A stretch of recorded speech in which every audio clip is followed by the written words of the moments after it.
the World Cup fever. That's lovely. Thank you so much. How lovely. Well, hello and welcome to Friday Night with Jonathan Ross. And are you enjoying the World Cup, everyone? I'm not that into football, even I'm enjoying it. I'm watching it. It's great. Just one problem, and you know what I'm going to say? That awful, incessant droning noise. Does that not get on your nerves? Now, I didn't know what that was, and that I was told it's those African trumpets called the vuvuzelas, but I've looked into the problem, and if the cameras were to pan up on the stadium, you'd see the real problem is they're infested with these. That's what's going on. That's what it is. That's the problem. Stop it.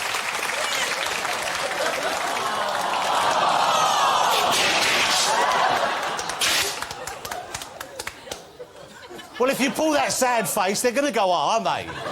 You're meant to be a happy bee. No, don't you start again. Oh, sorry.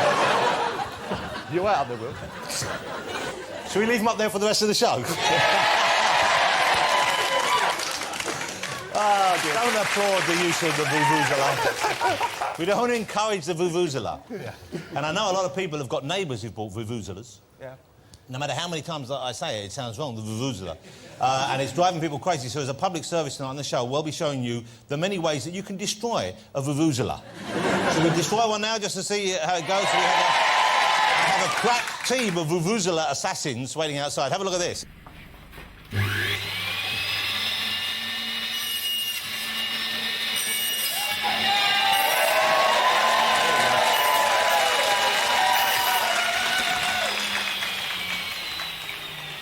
There you go.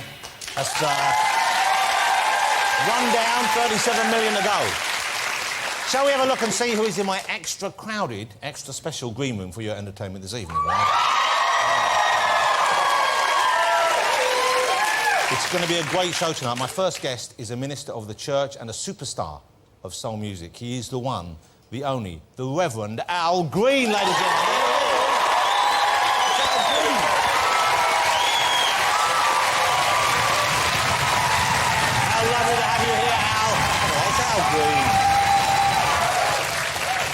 With the kind of super band we put together for you, we've got Jools Holland, Chris Holland and David Gilmour.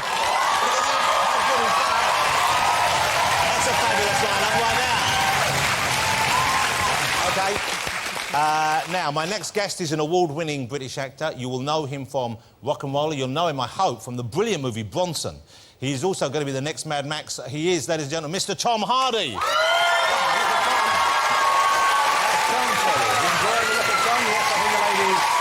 Responding well to Tom. Great to have you here, Tom. Tom is famous for changing his body to play roles. He's one of those guys, as an actor, he so gets into the role, he immerses himself. You've been up and down in weight, haven't you? You go up and down like a yo-yo, don't you? I believe he gained 2 stone of muscle to play Charles Bronson. He went 3 stone up for his next movie, Warrior, and his big challenge now is to get back down to a taut 10.5 stone to play me in the film The Making of My Life. It's a challenge, isn't it, Tom? Yeah. Mr. Tom Hardy, ladies and gentlemen. Good to have you, Tom. OK. Also on the show this evening are the stars of one of the planet's biggest TV shows, the fabulous Glee. Oh, yeah. We have some Gleeks in tonight. Kirk, Miss Savers and Mr. Shoe, that's Chris Colfer, Amber Riley and Matthew Morrison. I'd love to have you here. Look at that. Glee is fantastic. Isn't Glee fantastic? A brilliant drama about a group of misfits at a school. Admittedly, they do make a bit of a song and dance about it. Maybe a little bit of a joke there for you, but went down rather badly. And, of course, we have great music for you as well. Not only do we have Al performing live, and we might be able to tempt our friends from Glee to do a little bit of singing out here if you keep your enthusiasm coming. But we also have music from one of my favourite bands, a terrific band. They're back, ladies and gentlemen. It's the Scissor Sisters.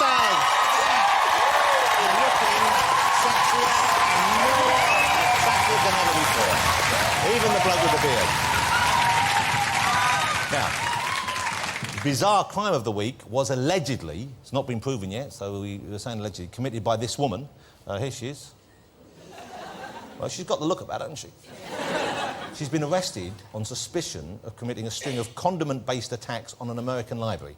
Okay? She allegedly drives past the book drop box and dumps mayonnaise, ketchup, other sauces into it as she's going past, ruining the books.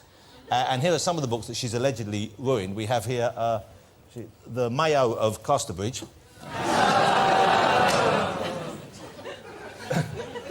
the Count of Monte Pesto.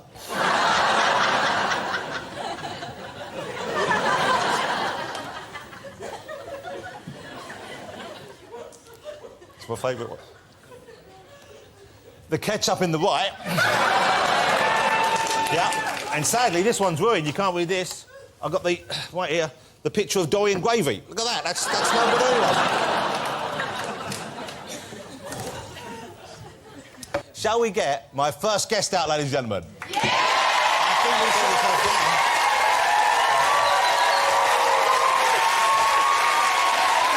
the Reverend Al Green, how thrilling it is to have you here. Thank you so much for joining us. Thank you. When you're performing, Al Green on stage performing, is that a kind of different sort of performance that you would give when you're working as a reverend, or are the two pretty similar these days? Well, that's two different things. Spiritual things are spiritual things, and love songs are love songs. But there's always been a kind of spiritual feeling. Yeah. Did your parents encourage you to sing that? I'm curious about your upbringing. You know, obviously the gospel route is what you were heading down, I guess. Yeah. You sang in church when you were a youngster. Yeah. What did your dad think about when you started singing the soul music? What did your mum think about? My mom said it was fabulous. My dad says, "You're out of here." You didn't want to know? So I got thrown out of the house. Come on, you know that. I got thrown out of the house. How old were you then? Al, how old were you? And then I went over next door and I met Lee Verges, and we started this R&B group called The Creations. Yeah.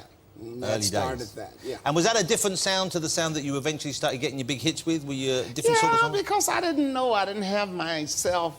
I didn't know myself. I didn't know what to sing. So I'm like Wilson Pickett. Yeah. I'm gonna wait till... You can do the Wilson Pickett. So what was it that helped you find your own voice, so to speak? When did that happen? I was in the studio with Willie Mitchell, and he said, "Look, sing like Al." And I kept saying, "Oh, baby." And he kept saying, no, sing like Al. And I said, "I don't know. Look, how does Al sing?" He says, "Well, Al is cool." So I says, "Oh, really?" He said, "Yeah." So I started... I'm gonna wait till the midnight hour. Al is cool. Willie Mitchell, you mentioned there, and he was a big part of your success. He was a big part of your life in the period. He passed away, I believe, just this year, sadly. Yes. We were in Australia when we heard that Willie had passed away, and we was just, you know, I've known the man 37 years, so a long time. He produced many of your classic albums, your classic singles, wasn't he? Yeah. And was he a trumpet player? Yeah. Mainly? Did he? Presumably he played on your music as well. Yeah. Everything I have to say is yeah. Yeah. Yes. I mean, when you fly from Australia 19 and a half hours and then pack a bag, go to Vegas, up to St. Louis, and then over to London, you go, yeah. Well, so it's been a long journey to get here this time. I love you. And I'd do it again if you asked me to. You and Barry White, I imagine, together, the music you've produced has been responsible for more romantic moments in the bedroom. You don't wish to? Oh, yeah. Yeah? Oh, yeah. I'm still in love with you and all that. Oh, please. Yeah. Call me. Oh, my God. It's something about the sound of your voice that makes a man want to make love. Well, I don't know about to make it. Jonathan. Even when you're talking to me now, I'm thinking about what I might do when I get home. Here's the couch. No, but I'm saying, I think it makes for the fireplace, a little white wine, and... a rug? Not the rug, no. You know, the fireplace, a little white wine, the wife, and, you know... Why did the wife have to be brought into this? It was going great till then. Simply beautiful. It's just simply beautiful, you know. You know, you enjoy singing. You like Yes. singing. You like sharing your gift with people. Yes. Which is a lovely thing, because not everyone does. Some people that perform, you know, they like being with an audience and they like their fans, but they don't seem to get a joy from doing it. Has it always been this way for you, or did it change over the years? I've been doing it for 35 years, so, you know, you'd have to like it. Other than that, you'd get out of it. So I love it, and I love the people, because they keep asking me now, hey, come on with the music. I had a guy at the airport, come on with the music. Yeah, yeah. And I'm kind of, you know, I'm period, riding it now. You had a period, though, where you didn't do the kind of soul songs. You just did the gospel music, didn't Right. you? After you went back into the church. Right. Why was that, and then what changed your mind to enable you to feel comfortable doing the old stuff again? I felt that after being converted, I was wondering, what are you doing? What are you doing? I'm just in the middle of for the good times. Take me to the river, and you want to save me? I don't want to be saved. I want to sing tired of being alone. So I didn't know what was going on, and finally I got the answer after meeting Hank Williams' wife, Audrey, the original Hank Williams, and meeting Audrey. It was that if it wasn't in it for the good times, you, me, wouldn't be here. And Jonathan wouldn't be here, and none of these people would be here if it wasn't for the good times. Somebody had to fall in love. Oh, you mean the actual... So the ideas in the songs seemed valid to you again? It was... Right. I see what you're saying. Yeah, because if you don't have to fall in love, you don't have the time to somebody to think that Jonathan is worth taking care of. And he is. Yeah, and he is. Well, I mean, you're going to have these moments where... That's right. So it's going to be important for you to think of God as the whole, because I bring people together, family, children. Hey, you mentioned For the Good Times. For the good times. You've dropped in a song. Would you just give me a couple of lines for The Good Times? Because I love that song. For the good times. Put your head. Lay your head. Lay your head upon my pillow. Ah, listen to that. Listen to that. It's incredible. What a song. I'm going home right now. I've got to get started. He's going home to get started. That was it. What an incredible Thank sound you can make there. The 70s was a wild period for you, I guess, because that... Yes. Finding fame, finding success. Yes. Which had eluded you before, and you were still a young man. Yes. You had a crazy period. You were a bit wild for a while. Yes. What was the? Well, look how cool you look there, though. Champagne. So you were. Well, I'm reading, and so that's what that's all about. It's your reading outfit. But I was champagne and girls, and you know. Just generally the excesses that were available, and I guess everything was available. I mean, when you're that There's successful. a lot available. Yeah. A hall full of girls. Yeah. So happy memories, even though I guess you wanted it to come to an end. I love the way. Yeah. Everything about that is So a great thing to experience. Right. But it had to stop. You have to grow up, you know. Yeah. Now, let me ask you about being a minister. What are your, as a reverend, what are your kind of duties entail? What do you actually do for the church as a minister? Ooh, I have to bring forth the message. I have to christen kids, little babies. Wow. I give the sacrament. I have, all these things. And as a minister, are you more in demand than the ministers who don't have a back catalogue of hits from the 70s? or do people not, or they're not that way when they're in church? People come to our church to hear the biblical content, but also they come to hear Al. Yeah, they know you're there. Of course Yeah, they will. because Al is why I came. So, you know, they go to Graceland to see Elvis's house and all that, and then I go see Al. Yeah. And they don't ever call me Reverend Green. They don't ever call me Mr. Green. It's I'm going to see Al. Yeah. So I guess they know me well enough by first. Well, they're very on close, they're on first-name terms. Yeah. But presumably, this is something, though, which it's a very important part of your life. Yeah, it's important to me because I'm still here, and a lot of people you're talking about are deceased.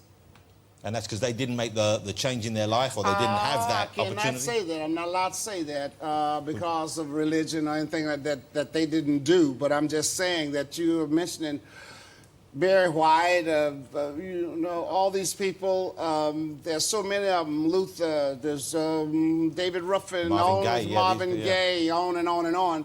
But still, I'm glad just to be here. I'm not a big fella. I'm just a little bitty guy. So I'm not a big shot. You know, I drive a pickup truck. I'm not, you know. Yeah, I think many people... I'm not the big... Oh, well, I think a lot of people disagree. You know, those albums you produced and still produce. I mean, it's like, what's incredible, because you still have that voice and you're still making that kind of music that people love. Yeah. You're going to be touring. You're doing a big tour in the UK. Yes. And that's going to be, I think it starts next week in Cardiff, ladies and gentlemen, on stage with Michael McDonald, who also has a tremendous voice. Yeah, Michael. Cardiff, Birmingham, all over. Then London, the O2 Arena, which is where I'm going to be. Yeah. For a bit of that action. And the doobies. Yeah. I mean, that's fantastic. The doobies are not coming, but Michael is, and so it'll be fun. When you unwind, in the old days, I guess in the 70s, when you finished the concert, I guess you mentioned champagne. Yeah. There was champagne to unwind with. Yeah. There were girls to unwind with. Well, yeah, they give you champagne all the way from Australia to Atlanta. Do you still enjoy? And by the time we get to Atlanta, we're kind of like, well, I know where my bags are. So do you still party a little bit? You still cut loose a little bit? Not really. I have to work too hard. Yeah, yeah. And I work the hell out of the band. Yeah, yeah. Yeah, so they love me because I work the hell out of them, but I think it's because they get paid well. And do you, so you're a tough taskmaster? You're pretty strict with Oh, them? boy, I'm pretty strict Well, on you know that. your stuff, that's why. Yeah, well, I have the band to know the songs backwards. They got to know them backwards, forward. I can start anywhere. And if they don't know the music, if they let you down a bit on the night, or let themselves down, shall we say? Right. What is the consequence? About $1,000 fine. Oh, wow, so you fine for that? Yeah. Well, Jools looks slightly uncomfortable now. Yeah. Although Jools always looks slightly uncomfortable. Jools better come on.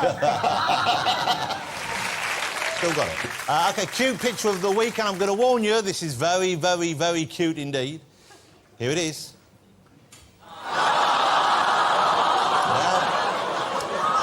Well, I warned you. I did warn you. A little pig in wellies. It's a piggy wiggy in ickle jelly wellies.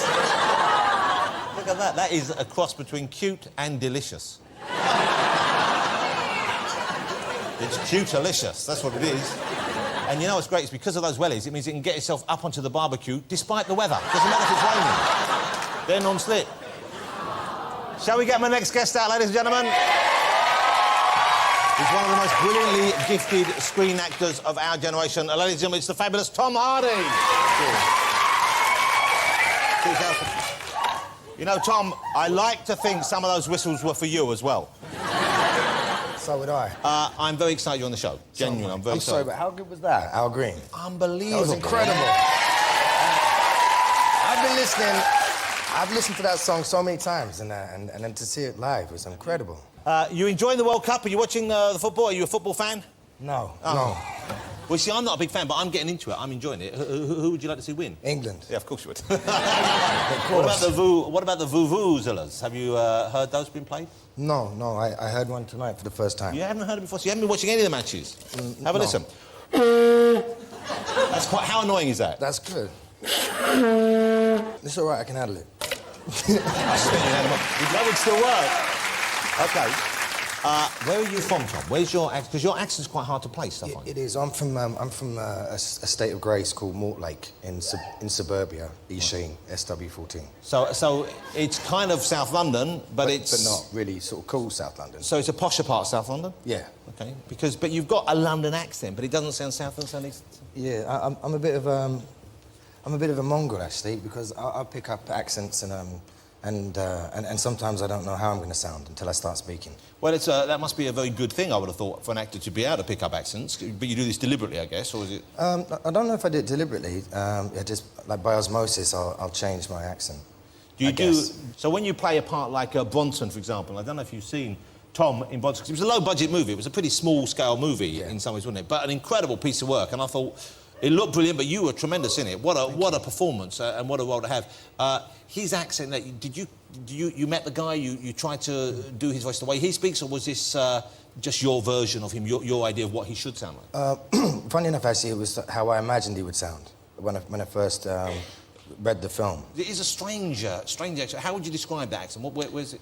It just reminded me of a strongman at the fair, you know, the old school... It's like vaudevillian almost. It's a performance totally, kind of thing. Totally. Come on up, ladies and gentlemen. It's not quite the but it's got a slight Luton Yeah. twang on it as well. A Luton twang. Whatever that is. Okay, yeah, whatever that is.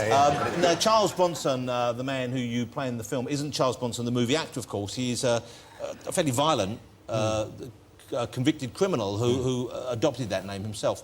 You're like the go-to guy for... Nutters. Yeah. You do seem to be able to tap into that kind of odd, kind of calm, followed by unpredictable violence. Rather distressingly easy, I think. I mean, is this something this is just something you're comfortable around or with, or? Yes. But you are not yourself a violent man, I'm sure. No.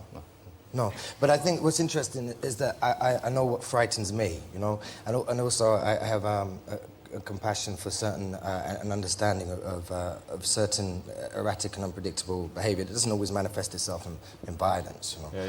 But as an artist as well, I think it does. With, you know, within the creative arts, you can create things or you can destroy things, can't you? And passion creates and destroys. So I get that. My head's a bit of a dangerous country, you know, and I shouldn't really go in there without an appropriate adult. So I understand. So you're inside. It's like a cartoon in there. It's a bit like lots of noises and things falling off cliffs and stuff like that, is it? At times, yeah. Yeah. And so how do you keep yourself calm? How do you control the turmoil within? Knitting. You're a knitter?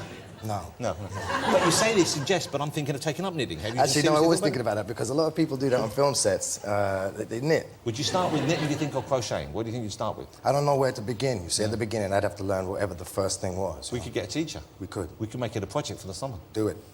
What would you like to knit first? A hat. No, it's too boring. Gloves. No. A cat. Possibly illegal. Sorry? A vuvuzela.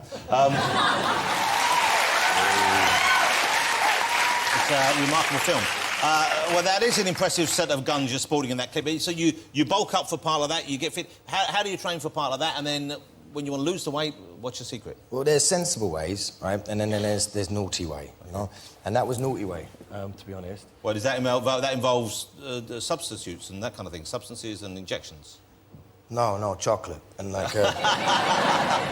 Sorry, man. I thought you meant the steroid use. No, thank you. No, chocolate, man, and like and lots of pizza, and carrying my friend Peanut up and downstairs. So we had 5 weeks. Hold on. Look, I know you won't think to look at me, but I eat chocolate. I enjoy pizza. I don't look like that. You do. This arm is much more developed. Than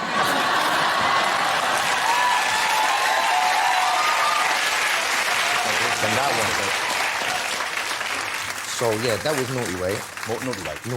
Naughty way.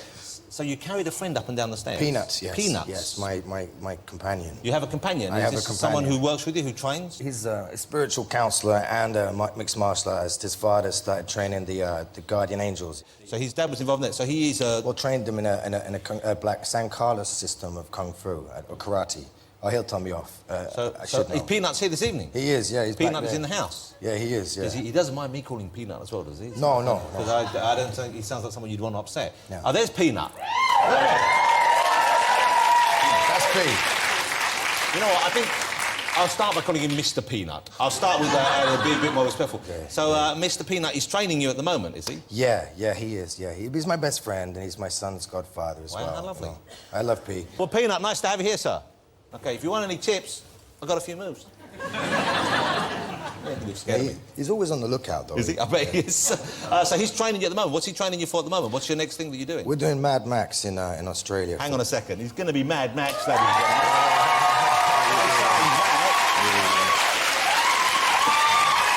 I love those movies. I'm so excited that they're making another one. So this is going to be shot out in Australia, I guess, like the first few. And this is the director who did... Mad Max. Wow, the original Mad Max ones, George Miller. And Happy Feet. And presumably, it was a very different kind of movie. Are you lined up for one of them as well? Are you going to do a Happy Feet movie? If I'm lucky, yeah, I'd love to, yeah. So for Mad Max, are you going to be out there shooting this? Is Mel Gibson going to be in the film in some way, shape or form, or is he involved in any way? I don't know, I don't know much about that. Sorry.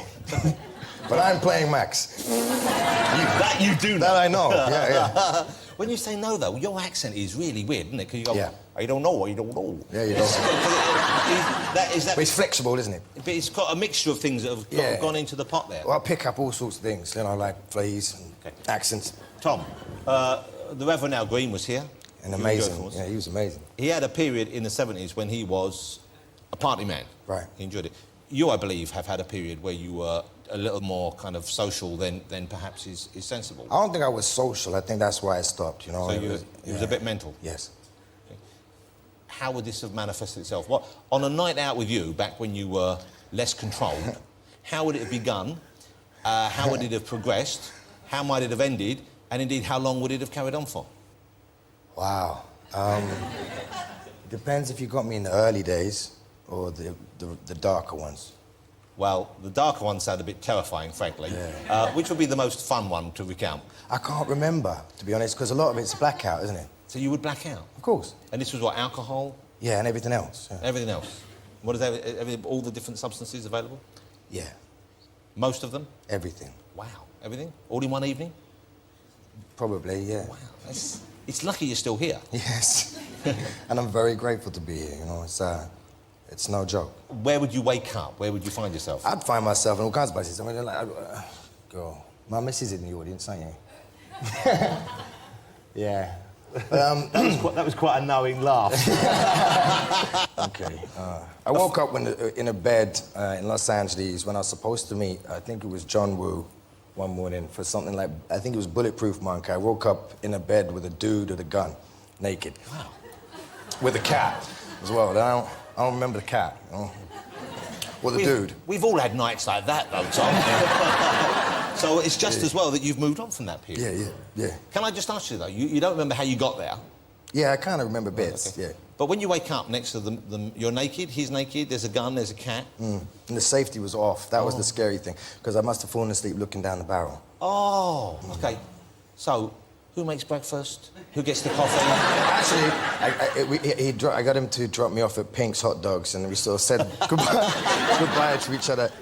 And you don't drink now? No. And now I'm successful. When did you stop? Yeah, you are. When did you stop drinking? How long have you been sober for, as they say? 7 years. 7 years? Well, that's quite some time. That's quite something. Do you find it hard to stay off the juice, or are you OK with it? Everybody's different, aren't they? You know, it's like it's their time. But you know, I don't have the compulsion to drink. Yeah. And plus, my life is, you know, is unbelievably much better today than it I was. bet. And you must be. I don't miss it. Yeah.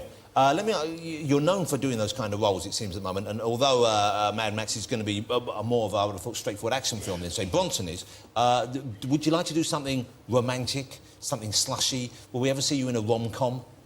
I got to earn my pipe and slippers and cardigans, you know? Like, this is the zenith of my attainment would be to be in a rom-com and actually be passable, you know, and do a good job. So, yeah, I would love to do that. Well, you're a good-looking man. I mean, you've got wonky teeth, but you're a good-looking man.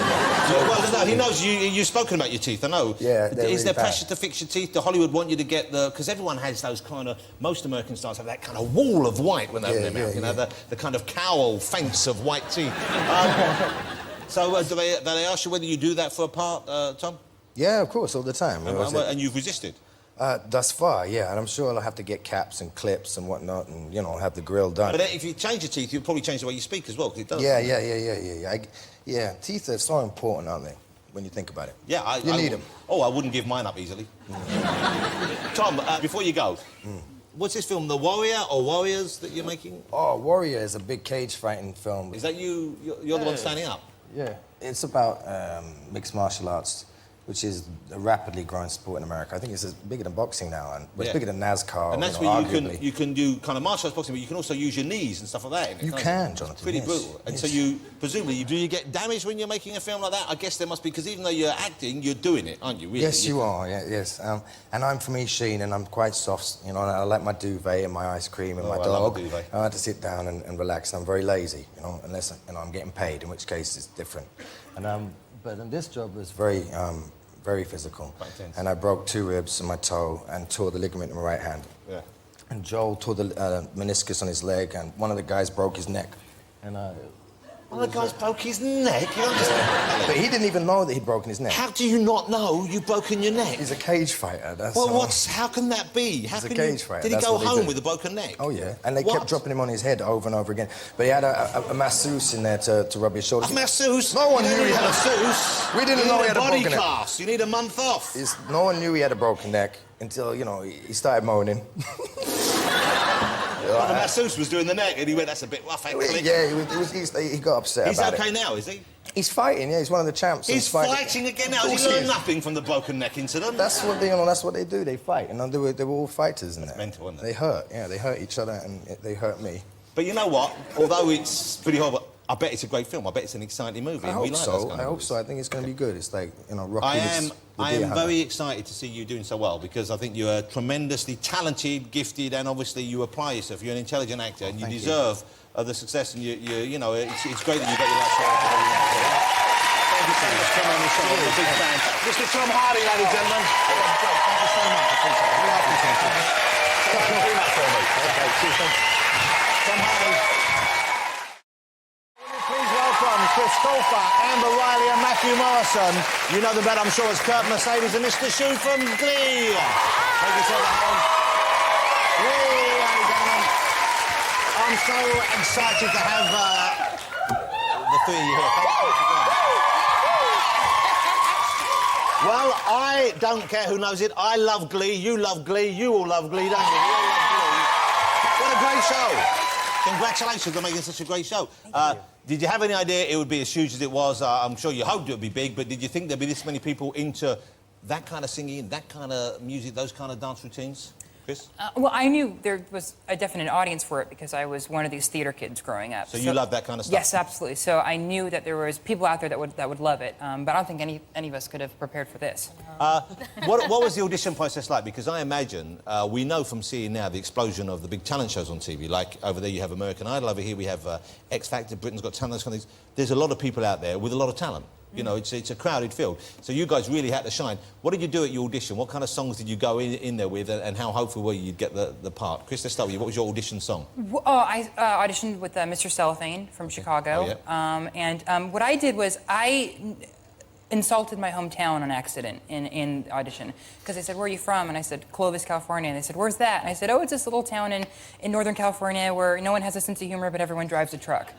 And I think that's what they like that. I think they like that. Did they find out you'd said that when you got back home? No, I think, but now they will. Yeah. Well, Amber, what was your audition song? What did you do? At first I did Sweet Thing by Shaka Khan, and he didn't like it. So he asked me if I could possibly do And I'm Telling You. And I'm telling you. You can't upstage me, John. I know I can't. I've heard you sing it. That's you really get your gums around that song when you belt out, don't you? I was terrified when they asked me to sing it, but I did, so. So this was already in your repertoire, or when you learned up when he asked you to do it? I learned. Yeah. It was the first time I'd ever sang it when I auditioned with it. Wow. And Matthew, can we ask? My first audition, I sang Rocket Man, Elton John, and my second audition was like 2 weeks later, and I wanted to find a teacherly instrument to use that a teacher would use. So I picked up the ukulele.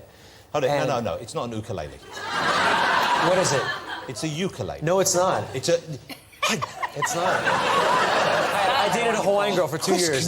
Can you believe the cheek of this? Just because you play a teacher doesn't mean you are one. So is that officially in Hawaii they call it ukulele? Ukulele, yeah. Ukulele? Yeah. Yeah, but ukulele. Just because, like in Japan they call it karate. We don't go around saying, have you got karate lesson? What are you doing tonight? I said, karaoke! So I picked up the ukulele. Yeah, thank you, sir. And I played Somewhere Over the Rainbow. Wow, well that's a bold move, I would have thought, because you're really taking a chance there. Yeah, it was. Do you know what part you were going out for particularly, or did they get to know you a bit and shape a part for you? How does it work? Well, I was originally auditioning for the role of Artie, the boy in the wheelchair, and I walked in, and the first thing that Ryan said to me was, "Why do I have a feeling you've been in The Sound of Music?" Because I kind of reek Von Trapp. I said, well, I was Kurt in The Sound of Music when I was 14, and then they liked me, but they didn't want me for that part, so they created a new role for me. Wow, so they created the whole part for you? Yes, well, there was originally a character called Rajesh, which was an Indian boy that had like a crush on Mercedes, and they didn't really know what to do with him, so they got rid of that character. Well, I heard about this. I heard there was a Rajesh character, and I believe they'd cast a guy for Rajesh. Oh, and then they when might they have. and then when they gave you the part, they had to let him go. Oh, That sucks. sorry. And we have him here Oh. this evening. He's not happy. You're not happy, are you, Rajesh? No. Try.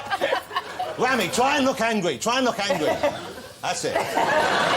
He's furious. You're furious, aren't you, Rajesh? He is so much more talented than you, Chris. He pulled out the Man, single you ladies should- much better than And I tell you what, could. you should see him do single ladies. It's incredible. Look angry, Rami. Thank you. Okay. What are the high points for you so far that you've been involved in? Favorite dance number, favorite song? I think my favorite number that I've gotten to do was Rose's Turn from Gypsy. That was just a lot of fun because it was like me in an empty theater and I had a great time. So it's kind of the acting side of it as well. Yes, that's what I love to like when as much emotion as possible that can be into a song. I just eat up. I love it. Amber? I think with me, I perform for our crew. Because we have a really great crew back home. And, you know, when we perform, they're our audience. They clap, and sometimes I catch them singing along or bobbing their heads. So I think I kind of perform for the crew. You know when you've we're got them on going. stage. Matthew, yours. Which is yours? I think my favorite performances are the ones where these guys perform. I love, you know, it's been really interesting. I play the teacher on the show, but watching them from the very first show, first episode, watching them actually get better and better every week. I feel like such a proud parent almost. Yeah. Well, I guess you're...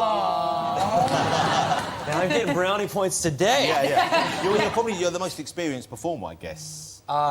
Aside from like Jane Lynch or you know something like that. Well, yeah. Jane Lynch, she plays a good character. She plays, is it Sue? Sue the head of the Sylvester, cheerleader, the leader of the cheerleader. Yeah, She's amazing. It's remarkable, isn't it? Such an awful human being, and yet we all love her. Right. We all- Yeah. What is Right. about that we... And I'm sure she's not like that on the set, but what is it about that character you think that people respond to? Because they love her, don't they? She's despicably delicious. I don't know, because I think everyone kind of has that. She says whatever she's thinking. Yeah. You know, they just write brilliant lines for her, and I feel like it's. You know, everyone wants to say those things sometimes, but no one does, and she does. What did you do before you had a successful career as performers? Did you have jobs before that? You guys perhaps were too young. I don't know if you were actually out there working. Glee's my first big hurrah. professional show. But I was a cookie scooper in my cafeteria. Now, can I in the just check? That's mornings. not a euphemism for something unpleasant. No. is it? Like Yeah. cookie scooper. I scooped the cookies. You scooped the cookies? Yes, in the come out cafeteria. What were So- the cookies made of that you could scoop them? Just dough. Oh, so you made cookies? Yeah, you'd make them. Yes. Oh, okay. Well, they would make the dough. It was a very complicated process. there was a They'd whole make the chain dough of and then- command here. Yeah, pretty much. Who yeah. was in charge of making the dough? Was that the better job? Well, a scary lunch lady. I don't Scary lunch talk lady? to her anymore. And then you scoop the cookie. Yes, I'd scoop it, then I put it on the tray. And who would take the tray from you? Another scary lunch lady. Wow. Can I be honest with you? I think they were overstaffed. You had a team of 3 just to make cookies. Right. Yeah. Amber, were you working before you did this? Yes, actually, I worked at IKEA. Wow. Yeah. I worked in customer service. I love that job, too. So do you have to learn the weird names for Yes. tables and like Yes. Stig and I Pog and I enjoyed Dig? it. Yeah. What was the oddest name product there? Jockmock. Jockmock. I don't even want to know what Jockmock was. Me neither. It was a table and chair set. Jockmock. Jockmock. Did you get a discount on the meatballs with the lingonberries? Yes, I did. Do you still get it? I love it. Matthew, what about you? Working before Glee? Yeah, I was actually Or before showbiz? I guess. before show business. I was a singing waiter in an Italian restaurant, and the most fun part was hanging out with the cooks back. I was gonna say backstage. You know, in the kitchen. I love the fact that even though you're waiting, you were thinking, I'm on stage. This is it. Yeah, okay. So we used to, we had a lobster dish, and before when the lobsters were still alive, we'd put them on the floor, and we'd race them, and we'd bet on them. And then they would go. I know, it's awful, right? Well, you say awful, it wasn't as bad as what was coming next. I think if I was a lobster, I'd rather be winning a race. Because presumably, the one that won, you set it free, I imagine. No. Oh. I know. Yeah, we did. Yeah. Does anyone know what these are? Size. Those are size. Anyone here know how to use a sigh? Chris apparently is quite an expert with these. Is this correct? I'm kind of a ninja, yes. Would you mind showing us a little bit of ninja? Sure. Please don't do anything with anyone. Hide? I'm scared. These are called, what are they called? They're called sai swords. Sais, but also you can say, sir, if you wish. That's the correct Japanese pronunciation. They don't let me do this on talk shows in the Well, States. we probably shouldn't let you do this here. What are you going to do? Do we need to give you some I space? just have tricks that I can do. Wow, look at Okay. I've seen him mutilate a lap, people. Amber doesn't let me do this. that. Okay. Just so we know, roughly where are you going to throw them? Just so people know what's coming. Right at audience member Right in the middle, 3B. Okay.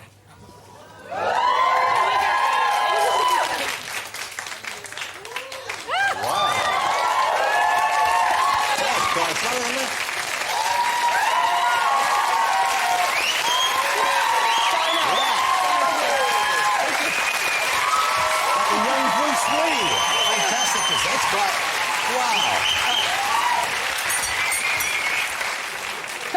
It's surprisingly easy. I think you should show Peanut some moves. You should get Peanut over. That's a cage fight I paid to see. That was... how did you learn...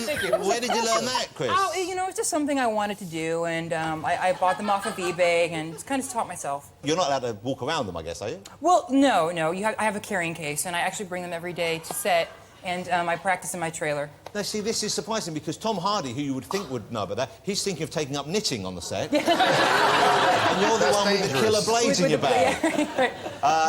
It's been a joy having you on the show, and I'm so delighted we managed to get you on the show because from the first episode I saw Glee, I thought, this is going to be one of those shows that I watch every week and I'm going to adore. And, it really has proven to be the case.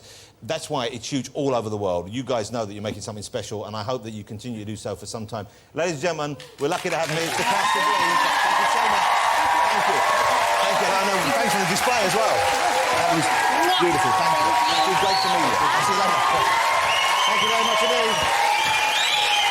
Well, thanks to all my guests tonight. Of course, Chris, Andrew and Matthew, Tom Hardy, and the fabulous The Reverend Al.